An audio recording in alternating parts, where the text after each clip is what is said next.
anything that's special about Capella and then really kind of pull you in? I think a couple of things attracted me. And I will say that I was scared in the beginning about the program, but at the time I was a single mom and I had two children and I was working full time. And being a single mom and working full time, I needed to be in a program that would allow me some flexibility, right? And scheduling things that would fit within my schedule, basically, and my schedule of juggling parenting and work at the time. But I also liked Capella because of the programs that it offered. At the time, the field of human services wasn't widely known. It was really coming on the rise, and there wasn't many programs that were in that field. But I was working in the field. Like I was working with these populations in the field. And so seeing a program that really aligned with what I was doing was important for me. That's great. Great to hear. So how was your experience overall now you look back, right? You spent a few years with us and juggle everything. How was the experience? How was my experience? I would say that I had a great experience. I would say that Capella had a lot of services to be an online institution. It wasn't like I was at a distance. I had a lot of people to help me through a lot of different things, life things that was happening that was impeding on my education. A lot of different circumstances. There was always someone there. I could always get the advisor on the phone, speak to an advisor. And so for me, my experience at Capella was great.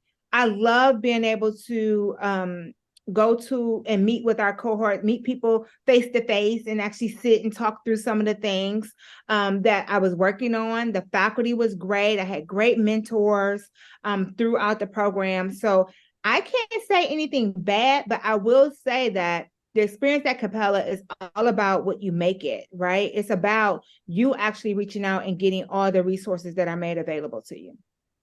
That's great. I think that's very similar to our previous and other alumni talk about that too, right? It's like you need to make it work for you, right? So I think that that's great. And so when you talk about there's some resources you reach out, you make it that work for you to support you. So can you talk a little bit about what kind of resources you had seek out at Capella and how does that help you and even maybe sort of giving you some transformative experience?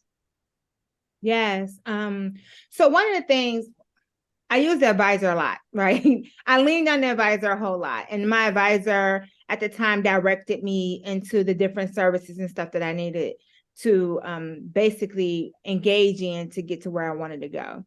But career services also helped me a lot. I worked with career services to interview for my first job teaching. I did mock interviews with them. I worked with career service to developing my first CV because I had never had one. Right. And we did multiple iterations of, you need to take this out. You should add this. What about this? Can you explain this more? So that from those things for me were just transformative. But I also, when I wasn't getting jobs, the adjunct positions, I also talked to them about what did I need to do to gain more experience and also Mhm. teaching. And I wanted to be able to have adjunct positions that were also online. Right. And so what did I need to do? And I ended up going for a certificate in college teaching. And I did that before I actually finished my PhD program. And once I received that experience of, at the time, it was assistant teaching was a part of the program, learning about different platforms to utilize to teach, different modalities of teaching, that helped prepare me for my actual interview. Because all of the interviews that I was having for adjunct positions, you had to teach, right? You had to teach them something. And so I needed to know what they were expecting, what they were looking for. And so I would say that Capella helped to direct me into the resources and also other educational sources that I needed to really just kind of realize my dream. My idea was I didn't want to not be able to get a tenure track position because I didn't have teaching experience. I wanted to go in already with the teaching experience, so that would not be a factor. That's awesome. I think that was the one previous our alumni shared that as well, is that they are trying to figure it out. Sometimes you go to interview, they say, well, you don't have experience, couldn't get you the job. But if you don't help me to get experience, how do I get the job? Right. So I think having some resources at Capella, and then also it sounds like, you do a lot of networking and interview and to really get you where you are getting. So that's awesome. So when you talk about, you're a single mom, two kids, working full time, have a PhD program, just when I talk about it, just like, there's a lot. I think that's very similar to many our current learners, just a lot of obligation to balance and juggle. So any, kind of experience that you look back, say you can share, lesson learned, maybe advice, guidance you can provide? Sure. I had to run a real tight schedule, right? That meant that I missed a lot of social things that people were having, but I realized that those things will still be there. Like these people will be still having birthday parties and parties and stuff when I'm done. So I had to really make some sacrifices. And the one thing that I was not going to sacrifice was my time with my children or what my children needed from me. And I'm not going to recommend this for anyone because it may not work for you, but what worked for me was having a very tight schedule, and I ran a tight ship. And that meant I studied on my lunch hour. I think was I booted out? Nope, you're here. We can hear you. I'm sorry, guys, I lost you, but you can hear me. Yes, I can hear you. Okay, I'm still here. I'm sorry.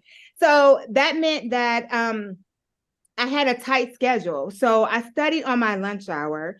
That was a big thing. I worked on whatever I needed to work on during my lunch hour. I worked my regular shift at my job. I got my kids. My kids were not the kids that did not have activities after school. And I know many people with kids have kids that have activities after school. So they did their activities. And then I got them their homework, fed them dinner, put them to bed. And from the time that they went to bed, I was engaged in my work. And my kids went to bed at 8 o'clock. I don't know if that's still the thing nowadays, but mine were in the bed by 8. And from 8 p.m. to 2 a.m., I worked. Wow. That was my schedule. I slept from 2 a.m. to 6 a.m. And I did that until I finished. I also used my vacation time, whatever time I had, to take blocks of time to do the things that I needed to do for my program. So I ran a tight ship and it worked for me. And I know you have to sort of find your own balance with that because life does happen and people, you do have different obligations, but what's most important? And I thought for me and my family, what was most important was that I got that PhD and that I was entered into a tenure track position that would allow me some flexibility to do the things I need to do with my children and to be there for my children without that stress of a 9 to 5. That's great. So Dr. Key, how do remain motivated to finish, right? I know that you talk about you keep very tight schedule. So at times, difficult times, how do you help yourself stay motivated and then also really take care of your well-being? So is there any, advice you can help to provide? First, I'm going to say this. Well-being was more important now, later on in my career, than it probably was then, right? And so I don't know if I had a real focus on well-being, more focus on well-being than I had for my children's well-being. I will say that. That was like the first thing. But how did I remain focused? So during my time at working on my PhD, I had about a year left to finish my PhD, and I was laid off from work. And at that time, I will tell you, I thought about stopping school. And I had literally 1 year, was doing excellent, was working on my research, collecting data and everything. And I had to make a decision. And that decision was that I would push this out, that I would get this PhD no matter what, because that was more important than me being laid off. And so I had to put some different things in place in order to do that without having a full-time job. I was motivated by my children. I was motivated by the end goal, right? Which was to be in the field, educating practitioners to work with diverse populations that I had worked with my entire life. That to have this more flexible schedule that would allow me to be there for my children. That was my end goal. And so I had to focus on the end goal, focus on what this meant for my family, and allow that to drive me. And I had a lot of help. So when I panicked and called my advisors, I mean, they were like cheering me on, motivating me, you know, helping to just check on me to make sure, okay, are you okay? Are you on, on schedule? I mean, they were very supportive of this journey I was on. Another major life thing happened where I ran out of funding for school. So like things just were happening all at the same time. But I had to be dedicated to the journey. Like I really, truly had to be dedicated to that end goal to get there. And the fortunate thing was once I showed how dedicated I was, people were willing to help me find the means to get to that end goal.